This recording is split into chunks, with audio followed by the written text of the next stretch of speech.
Most of the day was spent with Han crawling around the house and watching his mother complete each of her daily tasks. Witnessing what his mother had to do each day gave him a new respect for what women had to deal with.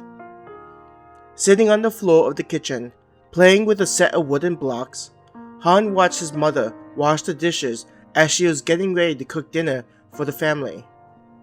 In the background, he heard the sound of a door opening. "Mom, I'm home," Jennifer yelled out. "Welcome home, honey." His mother grabbed a towel and wiped her hands to get rid of the soapy water. Placing the hand towel back on the rack, she turned towards the hallway leading to the front door.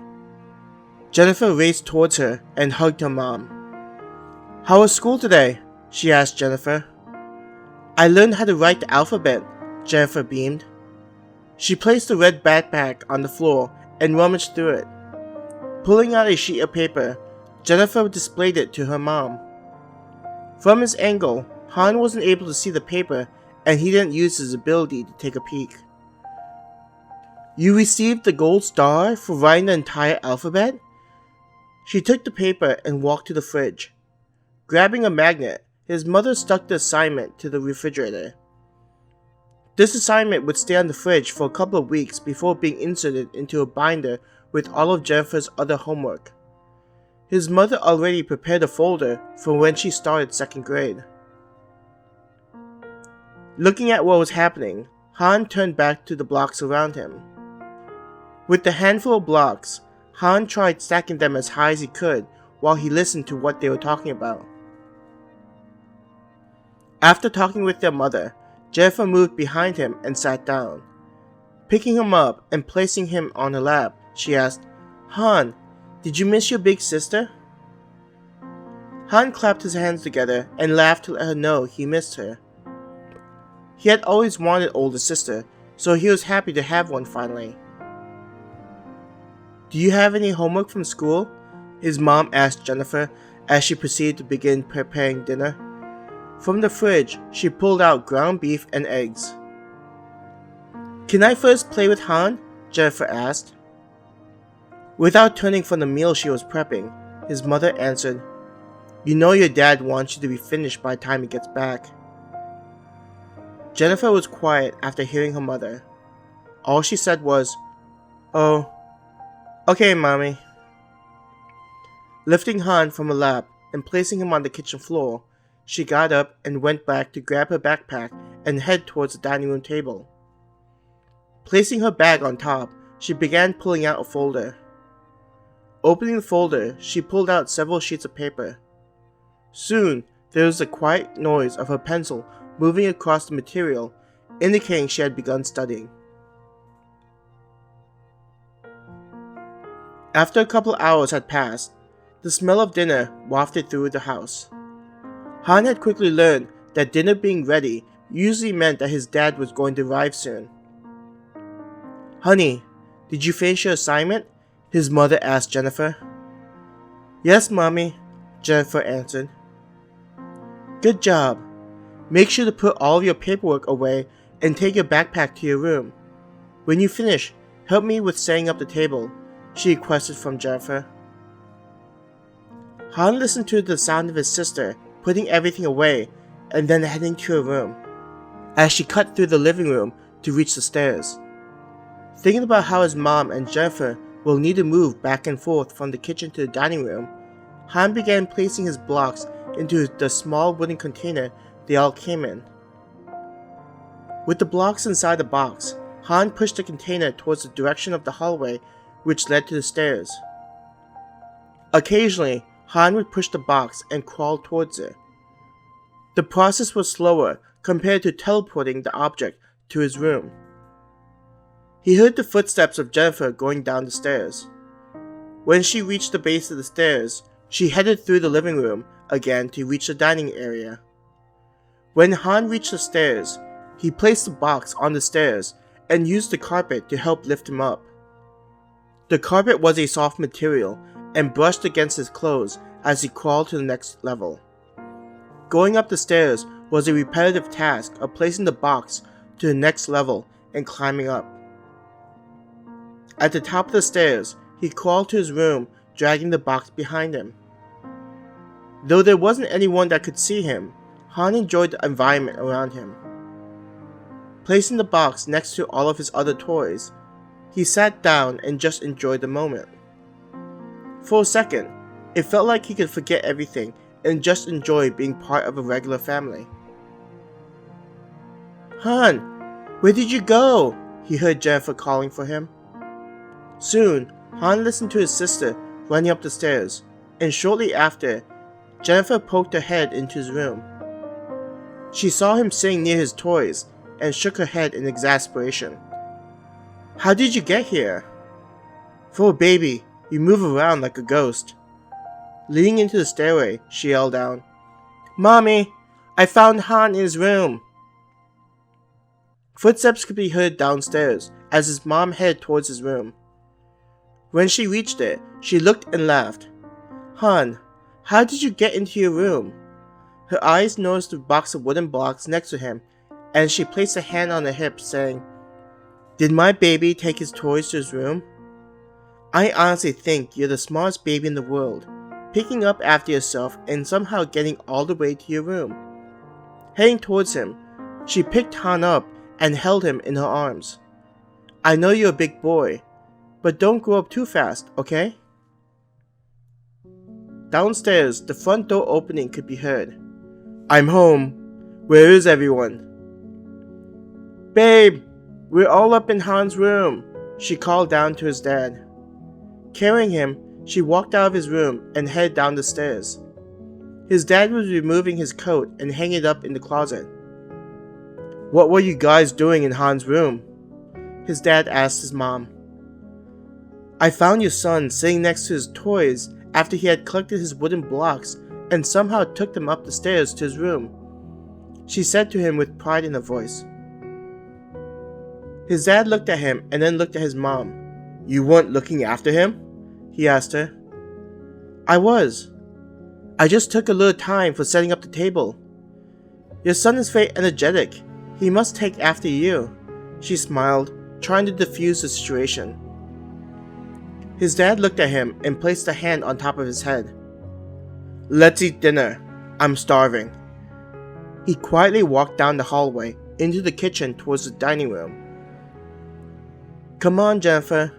Your dad had a hard day at work, so why don't you take his newspaper to him? I placed it on the coffee table, his mother told Jennifer. Without a word, Jennifer went into the living room and picked up the national newspaper that was placed there. She went to her dad and said, Daddy, here's your newspaper. Thank you, baby girl. How was school? He asked Jennifer. It was fun. I wrote the entire alphabet by myself and got a gold star. Mommy put it on the refrigerator, she answered in a quiet voice. Han was placed in his high chair and belted in. His mother headed into the kitchen and came back with a plate that had a hamburger and french fries on it. Setting it in front of her husband, she then went back for hers and Jennifer's plate. When she sat down on the right side of his dad and close to the kitchen, and placing herself between his dad and him, she looked up to his dad not eating his food. What's the matter, babe? She asked him. What goes with french fries? Do I need to get my own ketchup, or do you think you can get that? He said to her. Getting up, his mom went to the refrigerator and after opening it, pulled out a half-filled glass canister of ketchup. I'm sorry, honey, she said to him as she placed the canister in front of him. His mother then looked at him and realized she had forgotten to get his food. Going back to the refrigerator, she grabbed one of the canisters of baby food and went to get a bowl and spoon. In front of him, his mother placed a bowl full of baby food. It looked like this time was carrots, which he wasn't too happy about, but he didn't want to cause a fuss. He clapped his hands together to look excited, which helped his mother's mood improve. The atmosphere at the table was not a pleasant one, especially with his dad home. Here you go, hon. She spooned some of the carrots and fed him. Mommy, at school I saw Billy's mom pick him up from school. and she brought his little sister with her. Billy's sister kept crying really loud. "I wish she was more like Han," Jennifer commented as she was eating her fries. "Not every baby's like Han," his mother tried to explain. Turning to his dad, she said, "I think we should try and apply from one of those special schools." With a hamburger in his mouth, his dad bit into it and placed it on his plate. He sat there chewing the burger without saying anything. After he finished, his dad looked at his mother and asked, "Does it look like I have money coming out from my pocket? Han can go to the same school as Jennifer. Why do you think I'm paying taxes for?" "But I think it would be excellent for Han's mental development. I overheard at the supermarket that it's important for a child to have lots of mental stimuli," his mother tried to explain. "This is not a discussion. Han will go to the same school as Jennifer is going." He picked up a fry and quietly ate it. Wanting to change topics to something else, his mother asked, "How was your day at work?" "The same idiocy from management, like any other day. Management, in their infinite wisdom, decided to hire a woman to work on the assembly line." His dad spat out the words in disgust. His face had a sneer on it, and his brow furrowed in contempt. "Even worse is that she's one of those independent women who's divorced." He flicked his hand as if shooing such an idea away. "Women should be at home, not working in places they don't belong." Listening to his dad condemn the woman, both his mother and sister were quiet while his dad was going on and on about his annoyance for such a thing. Looking over at Jennifer, she didn't have her usual joyful appearance as she tried to focus on her food. With his mother, she looked like a deer that was trying not to attract the attention of a nearby wolf. His dad's fist slammed on the dining room table. "Even worse is that instead of promoting me to the supervisor position, as they promised, management hired some kid straight out of college. I've been at this job for nearly a decade, working my ass off to make sure they can stuff their pocket full of money. Instead of hiring internally, they bring in an outsider." He picked up a French fry and stabbed it into the mound of ketchup on his plate. "I'm sure they will promote you soon, honey. You're such a hard worker, and they know that," his mother tried to encourage him. With a wave of his hand, his father backhanded his mother. "You shut your hole, woman. You don't think I don't know that? I work all day trying to provide a good living for you, but all I get is crap food." Getting up, his dad walked into the kitchen and opened up a door in the corner that led to a basement. Down there, his father created a space for himself that had a TV and mini fridge. Han looked at his mother, who was holding the right side of her face, which was bright red from the slap. Her hair was covering her face as her head was bent forward, as she tried to hide her shame. "Mommy? Are you okay?" Jennifer asked, concern in her voice. Lifting her head up and smiling, his mother said, "I'm fine, Jennifer. Your dad is just stressed from work and didn't mean that. He loves us very much, and that's why he gets angry. You know that, right?" Jennifer slowly nodded her head, though Han could tell that she didn't really believe her mom's words. Seeing Jennifer's plate empty, his mom said, "Why don't you help me clean up the table? You can watch a TV show before you need to go to bed, okay?" She tried to sound cheerful to wipe away what had happened. Looking to Han, she kissed him on his forehead and said, "My baby is such a big, strong boy." Getting up, his mother began collecting the plates and took them into the kitchen. When all the plates were in the sink, Jennifer went into the living room and turned on the TV to her favorite cartoon show.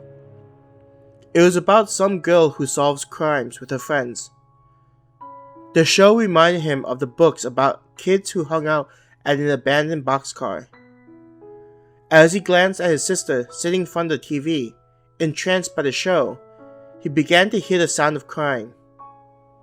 Using his abilities to see behind him, he saw the image of his mother with one of her hands on the sink and the other one covering her mouth as she cried.